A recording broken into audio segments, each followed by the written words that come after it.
देखने का इनका काम होता है। पिछले प्रेस कॉन्फ्रेंस में मैंने इनसे सवाल पूछा, प्रेस वालों से सवाल पूछा, आमतौर से ये पूछते हैं। मैंने पूछा, भैया एक बात बताओ, आप नरेंद्र मोदी जी का चेहरा 24 घंटे दिखाते हो, आप ऐश्वर्या राय जी की बात करते हो,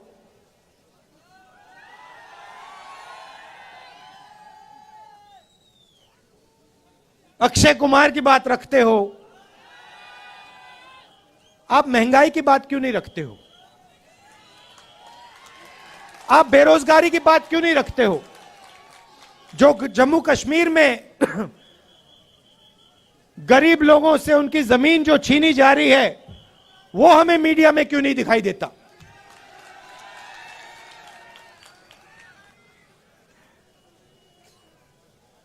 जो कश्मीरी पंडितों के साथ यहां सरकार अन्याय कर रही है। आज सुबह मेरे से मिलने एक डेलीगेशन आया और उन्होंने अपनी बात रखी। मैं हैरान हो गया। उन्होंने कहा, और मैं मीडिया के सामने ये कहना चाहता हूं, उन्होंने मुझसे कहा कि जब उनका डेलीगेशन लेफ्टिनेंट गवर्नर के पास गया तो लेफ्टिनेंट गवर्नर ने उनसे कहा कि तुम्हें भीख नहीं मांगनी चाहिए। यह देखिए, लेफ्टिनेंट गवर्नर ने कश्मीरी पंडितों के डेलीगेशन को कहा कि आपको भीख नहीं मांगनी चाहिए। लेफ्टिनेंट गवर्नर जी, ये भीख नहीं मांग रहे हैं, ये अपना हक मांग रहे हैं। और अगर आपको कुछ करना चाहिए तो आपको इनसे माफी मांगनी चाहिए।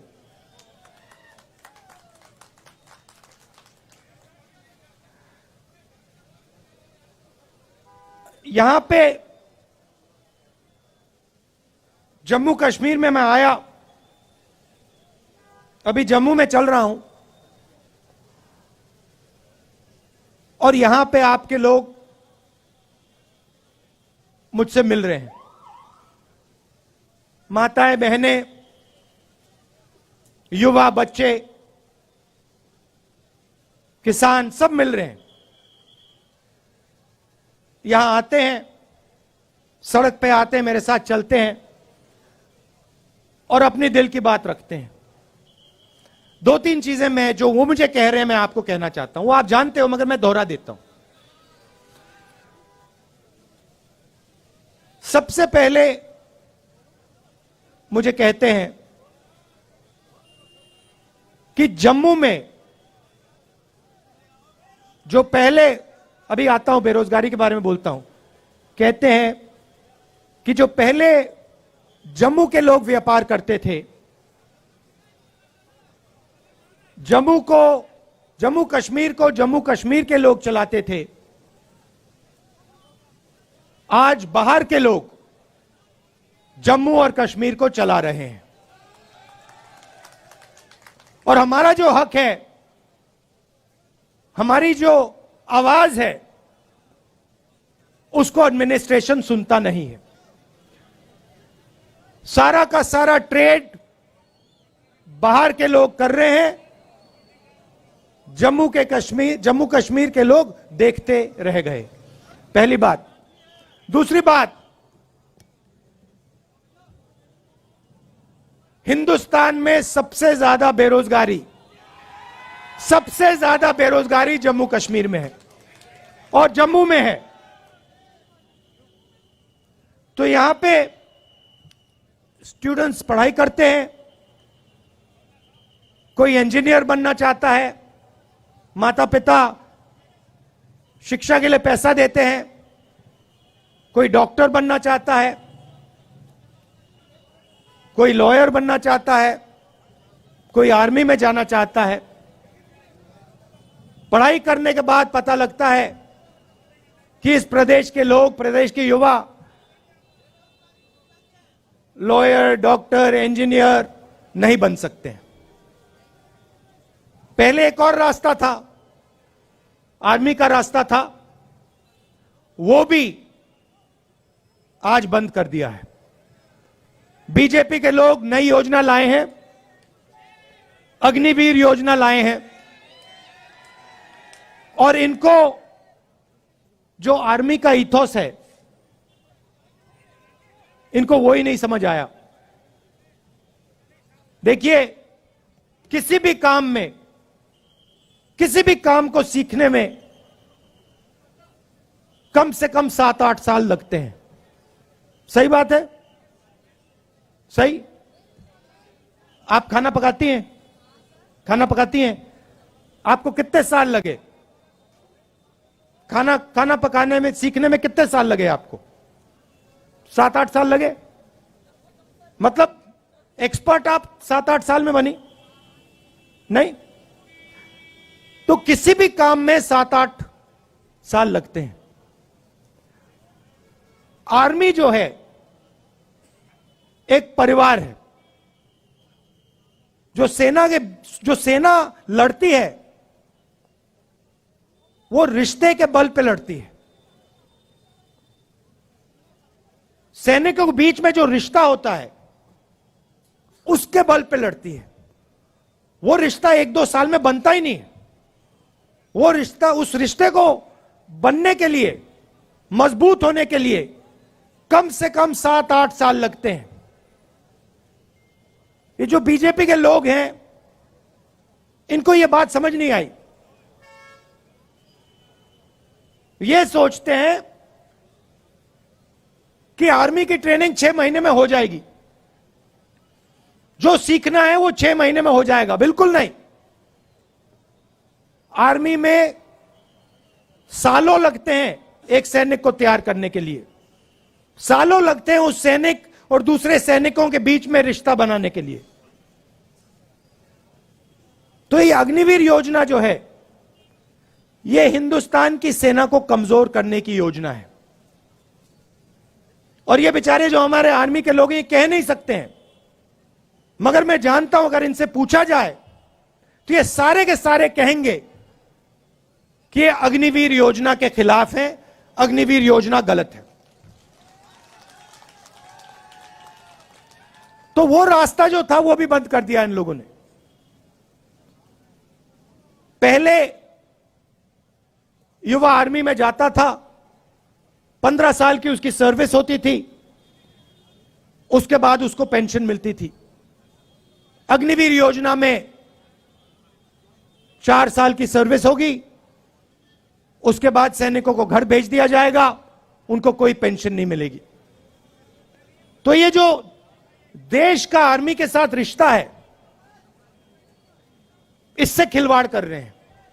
देश ने कहा था, देश हर सैनिक से कहता है कि हम आपसे 15 साल मांगते हैं, उसके बाद हम आपकी पूरी जिंदगी आपको पेंशन देंगे, आपकी इज्जत करेंगे, आपकी रिस्पेक्ट करेंगे, आपकी रक्षा करेंगे।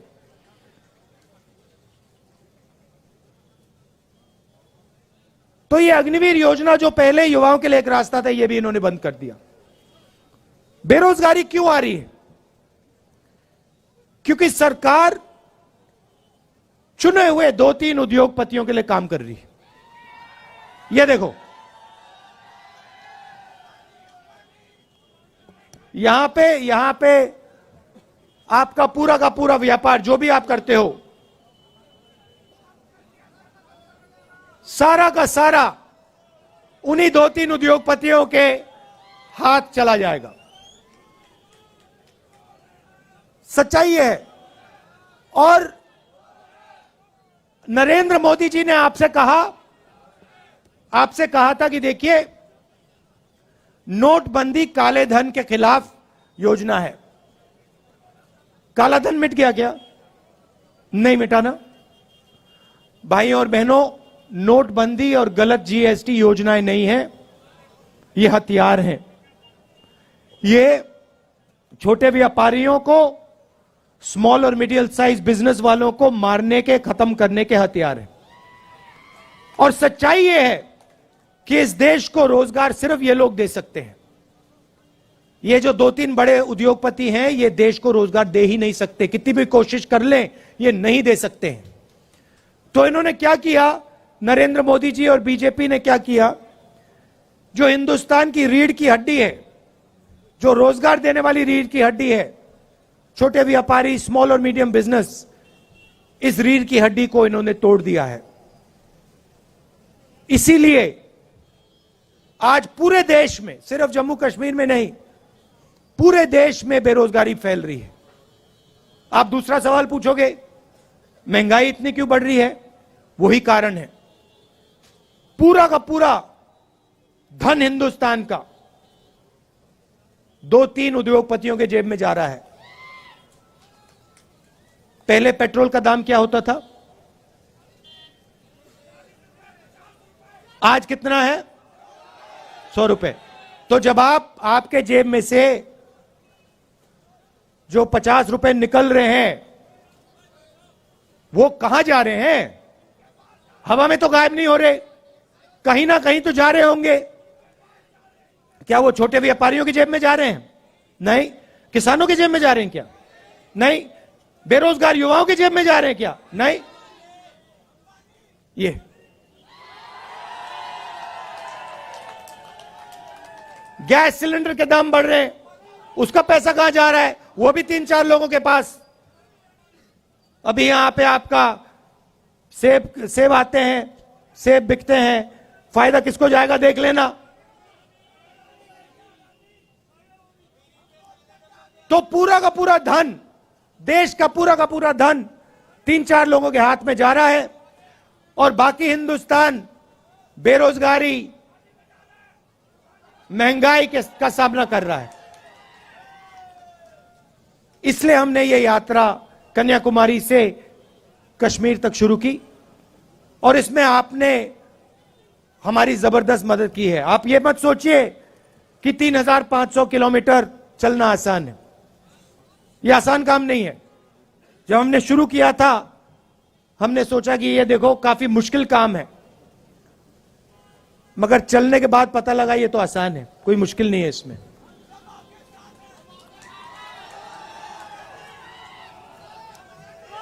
इतनी मदद आपने की हमारी, मैं आपको बता रहा हूं। सुबह हम उठते 5 बजे सुबह उठते थे, अब यहां पे सिक्योरिटी वालों ने कहा है कि 7 बजे निकलना है। मैं चाहता था 6 बजे निकल जाना चाहिए, मगर इन्होंने कहा नहीं 7 बजे निकलेंगे, चिट्ठी लिख दी, तो मैंने एक्सेप्ट कर ली बात। मगर हम निकलते थे सुबह, पूरा दिन चलते थे। 25-27 किलोमीटर बाद ऐसे लगता था कि पहला किलोमीटर चल रहे हैं, थकान ही नहीं होती थी बिल्कुल।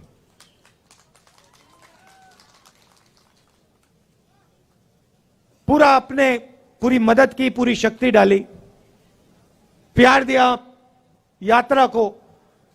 किसी को चोट लगती थी आप एकदम उठा लेते थे, मदद करते थे। काफी लोगों को चोट लगी, अस्पताल जाना पड़ा, आपने एकदम मदद की। हमारे यात्री चलते हैं, रेस्टोरेंट में, ढाबे में खाना खाने जाते हैं, उनसे कहते हैं कि भैया हम आपसे पैसा नहीं लेंगे, आप भारत जोड़ रहे हो, हमें आपका पैसा नहीं चाहिए। ये देखो, ये कह रहे हैं आज नहीं लिया। पूरे देश में, तमिलनाडु से केरला, कर्नाटक, महाराष्ट्र, हर प्रदेश में जहां भी हम जा रहे हैं, हमारे यात्रियों से आप पूछिए, रेस्टोरेंट में, ढाबे में उनको पैसा नहीं देना पड़ता। ये प्रेस वाले पूछते हैं राहुल गांधी टी शर्ट में क्यों है? राहुल गांधी टी शर्ट में क्यों है? आप इतना प्यार दे रहे हो, इतनी मोहब्बत दे रहे हो कि मुझे ठंड नहीं लग रही। भैया इनको बात नहीं समझ आएगी, आ ही नहीं सकती। मैं आपको बता रहा हूं, पसीना आ रहा है मुझे अभी। तो ये मुद्दे हैं, और सबसे बड़ा मुद्दा सबसे बड़ा मुद्दा अंत में जो आपका स्टेटहुड का मुद्दा है, उससे बड़ा कोई मुद्दा ही नहीं है। तो आपका हक, पूरा का पूरा हक इन्होंने छीन लिया। तो एकदम कांग्रेस पार्टी पूरा समर्थन, आपको जो आपका स्टेटहुड है उसको रीइंस्टेट करने में पूरा हम दम लगा देंगे।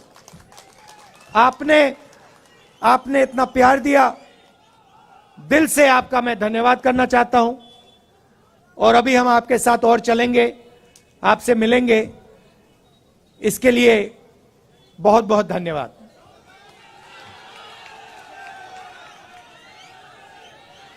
अच्छा, अंत में ताराचंद जी, पीरजादा जी, मुल्ला राम जी और जो एनसी से, नेशनल कॉन्फ्रेंस से यहां लीडर्स आए हैं, उनका भी मैं स्वागत करता हूं। धन्यवाद। जय हिंद। बहुत बहुत धन्यवाद राहुल जी।